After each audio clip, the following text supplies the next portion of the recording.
PS5 release date, specs, news and features for Sony's PlayStation 5.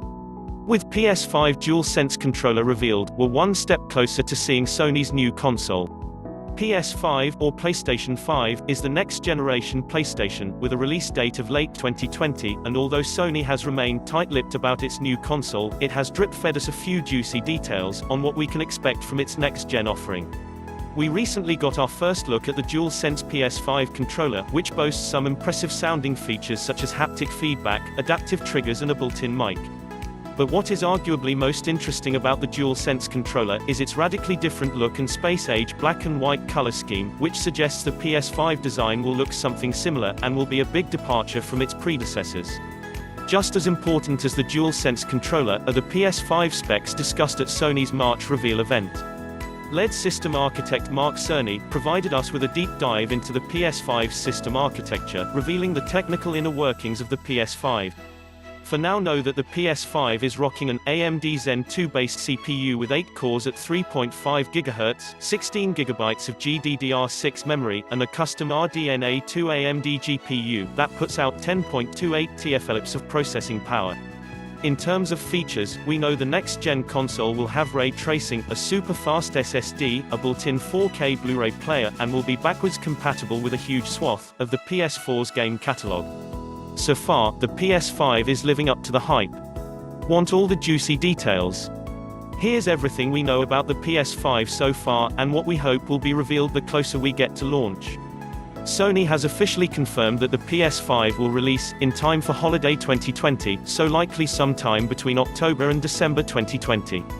A leak has suggested that the release date will be November 20, 2020, but that's yet to be confirmed, but it's in the right window, and it would leave time before Christmas to get those orders in.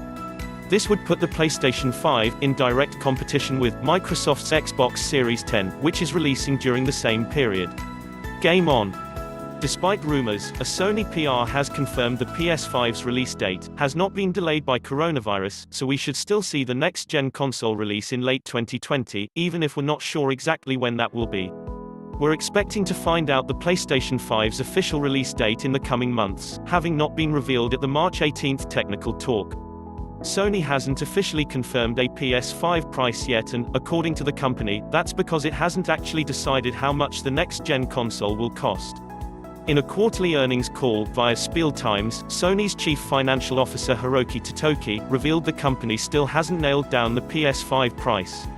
What is not very clear or visible is because we are competing in the space, so it's very difficult to discuss anything about the price at this point of time, and depending upon the price level, we may have to determine the promotion that we are going to deploy, and how much costs we are prepared to pay, Totoki explained. First, we must absolutely control the labor cost, the personnel cost, it must be controlled, and the initial ramp up. How much can we prepare initially? We will work on the production and the sales, and we will have to prepare the right volume as we launch this, Totoki continued. It's a balancing act, it's very difficult to say anything concrete at this point of time, Totoki said. But we do know that Sony is aiming for the best balance so that we will be profitable during the life of this product. While Sony may not have a price nailed down, there have been rumors about how much the PS5 could cost. While the latest PS5 price leaks are wild and can't be trusted, some predictions seem a bit more feasible, even if they're not reliable. One rumor has suggested that the console will cost $499 in North America when it launches. Naturally, this should be treated with skepticism, but it would be welcome news if the console did launch at this price, as it's only $100 more than the launch price of the PS4 and PS4 Pro. We think this could be the most likely price for the console, however, that could be wishful thinking. A recent report by Bloomberg claims that Sony will not be making as many PlayStation 5 consoles for launch as it did for the PS4's launch back in 2013, despite no delay to production or on-sale date being expected. Bloomberg's sources are anticipating shipments to max out at 6 million consoles through to March of 2021, whereas the PS4 sold 7.5 million over the same post-launch time period, despite itself suffering a delay. According to the report, Sony is simply anticipating less demand. This is likely due to what is expected to be a higher asking price for the PS5 than the PS4 launched with. The PS5 is expected to really push the boat out in terms of high-end components, and as such will be met with a higher price tag. However, Microsoft's plans for the Xbox Series X are key here, and Sony could well decide to sell the hardware at a slight loss, to stay competitive with the other console.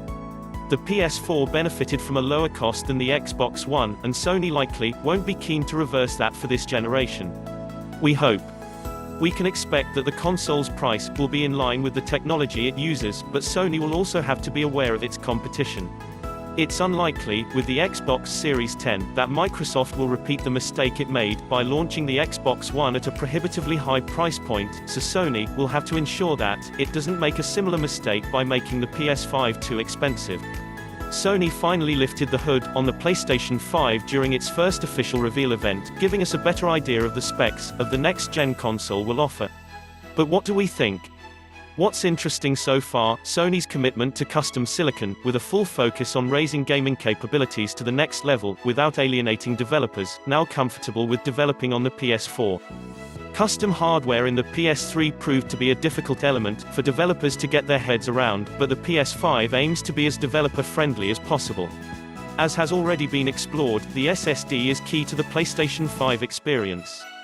Internal storage will be built in, at 825 GB for the custom SSD, that's less than you'll find in the Xbox Series X, but with just as clever an implementation of the technology. SSDs don't just load faster, but allow for bigger open worlds, theoretically. Developers don't need to make games with smaller worlds, due to the limitations of mechanical hard drives, while SSDs will also allow system memory to be used more effectively. SSDs have more bandwidth, so data can be loaded from the SSD when it's needed, rather than heaps of potentially needless data being loaded into RAM. In pure gameplay terms, that means that games will suffer less from texture pop-in, while load times will be hugely reduced when using a game's fast travel option. Booting up from standby should be generally much faster, too. You'll also have more control over how you install and remove games, meaning you could just install a game's multiplayer mode, rather than the full block of data. This will allow for launch of direct gameplay, allowing players to jump straight into aspects of different games, such as matchmaking, continue save game etc., without having to boot up the full game. This means you could be able to jump into Overwatch matchmaking, for example, straight from your home screen, and would prevent the need to take steps such as booting up an entire game and selecting particular games modes. It would also make it easier for players to quickly jump between the games they have installed.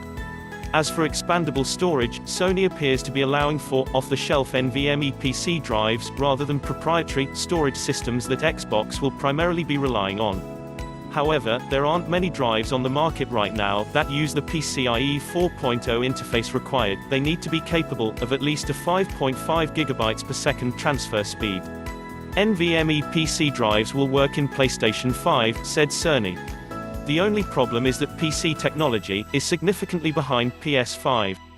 It'll take some time for the newer PCIe 4.0 based drives, with the bandwidth required to match Sony's spec, to hit the market. PS4 games on the PS5 will work just fine if saved to a regular HDD, however, so you won't need to tap into that precious SSD space unnecessarily.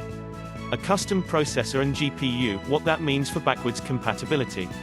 We were already aware that Sony will be using AMD's Zen 2 CPU processor tech, with 8 cores and 16 threads. The reveal stream, however, also revealed that the PS5 will be delivering 3.5 GHz frequencies, so the PlayStation 5 would be running 8x Zen 2 cores at 3.5 GHz, at variable frequencies, over the PS4's 8x Jaguar cores at 1.6 GHz. That's a huge jump in performance. Move over to the GPU, and you're looking at the AMD RDNA 2 GPU, itself customized. It makes use of 36 compute units, capped at 2.23 GHz. A compute performance peak of 10.28 TF was stated. What's smart is that the combination makes it simple for the PS5 to easily handle PS4 backwards compatibility through GPU architecture, rather than hours of coding. Almost all of the top 100 PS4 games will be fully compatible at launch. PS4 games will be supported natively on the GPU silicon, but here the GPU seems to be emulating PS4 and PS4 Pro graphics chips, which is a strange solution, and not as interesting as Xbox Series X's method, which will also be capable of upscaling previous Xbox generation games, and adding HDR to previously HDR-less titles. Tempest 3D Audio Tech. Perhaps the biggest reveal of the day was the 3D audio support, thanks to the new Tempest engine.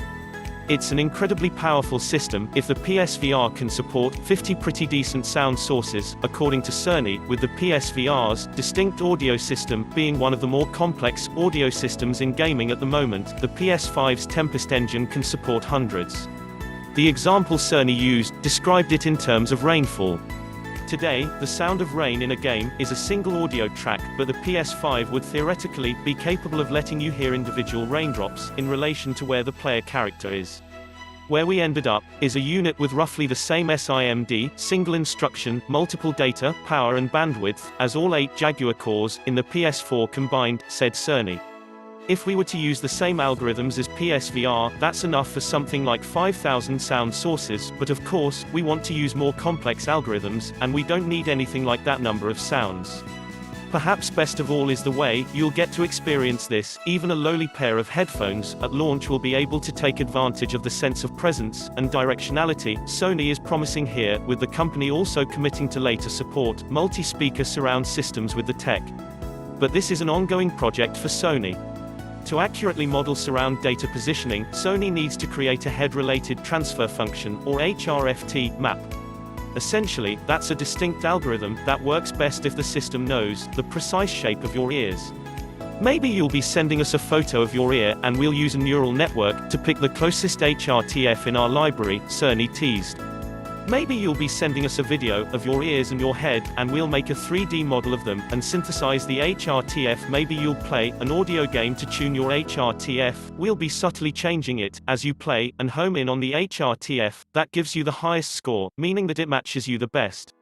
This is a journey we'll all be taking together over the next few years.